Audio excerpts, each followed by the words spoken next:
आज की कहानी है गधा और देवता। एक छोटे से गांव में एक साधारण और ईमानदार आदमी रहता था। उसकी जिंदगी का सबसे बड़ा सहारा उसका गधा था। ये गधा उसके लिए बहुत महत्वपूर्ण था क्योंकि वह इसका उपयोग रोज अनाज, लकड़ी और भारी सामान एक जगह से दूसरी जगह ले जाने के लिए करता था।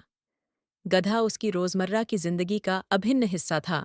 हालांकि यह गधा स्वभाव से थोड़ा आलसी था और हमेशा अपनी किस्मत को कोसता रहता। गधा अक्सर सोचता था, मुझे कोई प्यार नहीं करता। लोग केवल मेरा इस्तेमाल करते हैं। मेरी कोई अहमियत नहीं है। मेरी जिंदगी में कुछ भी खास नहीं है। बस दिन रात मेहनत करो और कोई मेरी कदर भी नहीं करता। एक दिन गांव में एक बड़ा धार्मिक समारोह आयोजित किया गया था। गांव के पुजारी ने किसान को बुलाया। उन्होंने कहा, मुझे देवताओं की मूर्तियां दूसरे गांव के मंदिर तक पहुंचानी है। यह बहुत पवित्र काम है और मैं चाहता हूं कि तुम इसे अपने गधे पर लाद कर सुरक्षित ले जाओ। मूर्तियां बहुत सुंदर और भव्य थीं। उन्हें चमकदार कपड़ों और आभूषणों से सजाया गया था। किसान ने इसे एक जिम्मेदारी के तौर पर लिया और अपने गधे को अच्छे से तैयार किया। उसने गधे की पीठ पर एक साफ कपड़ा बिछाया और उस पर चमकीले कपड़ों और गहनों से सजी देवताओं की मूर्तियां रख दीं। गधा, जो रोज केवल लकड़ी और अनाज ढोता था, इस खास काम को लेकर थोड़ा खुश हुआ। उसने सोचा, आज कुछ अलग है। मेरे लिए यह दिन खास होगा। शायद मेरी किस्मत बदलने वाली है। किसान और गधा मूर्तियों को लेकर गांव से निकल पड़े। जैसे ही वे मुख्य सड़क पर पहुंचे, लोग उन्हें देखते ही रुकने लगे। गधे की पीठ पर रखी मूर्तियां इतनी सुंदर और भव्य थी कि लोग श्रद्धा से झुककर प्रणाम करने लगे। कुछ लोग फूल चढ़ा रहे थे तो कुछ हाथ जोड़कर प्रार्थना कर रहे थे। गधा यह देखकर हैरान था। उसे लगा कि लोग उसकी पूजा कर रहे हैं। उसने सोचा कि यह सब मेरे लिए कर रहे हैं। आखिरकार लोगों ने मेरी अहमियत समझी। मैं कितना खास हूँ। अब गधा गर्व से अपनी गर्दन ऊंची करके चलने लगा।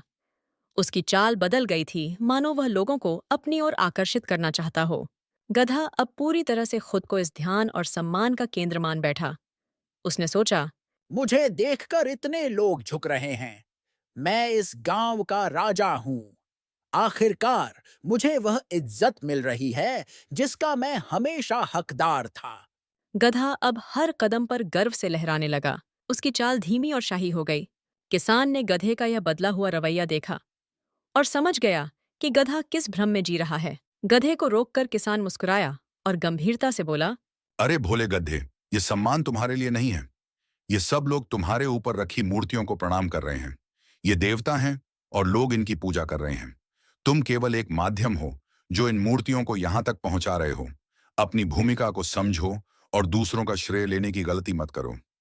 यह तुम्हारी महानता नहीं है, बल्कि इन मूर्तियों की है। किसान की बात सुनकर गधा अचानक ठिठक गया। उसने अपनी गलती को महसूस किया।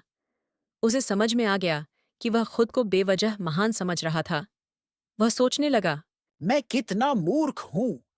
यह सम्मान मेरे लिए नहीं था। मैं दूसरों की प्रशंसा का झूठा आनंद ले रहा था। मुझे अपनी सच्चाई को समझना चाहिए। गधा अब शर्मिंदा था। उसने अपनी गर्दन झुका ली और बिना किसी घमंड के अपनी यात्रा पूरी करने लगा। तो दोस्तों, इस कहानी से हमें यह सीखने को मिलता है कि दूसरों की मेहनत का श्रेय लेना सही नहीं है। असली इज्जत और पहचान तब मिलती है जब हम अपनी मेहनत से कुछ हासिल करते हैं। हमें अपनी जिम्मेदारी समझनी चाहिए और विनम्र रहना चाहिए। दूसरों के काम का श्रेय लेने से हमें थोड़ी देर के लिए खुशी तो हो सकती है, लेकिन इससे हमें सच्चा संतोष और सम्मान नहीं मिलता। धन्यवाद दोस्तों। आशा करती हूँ कि आपको ये मज़ेदार कहानी पसंद आई हो।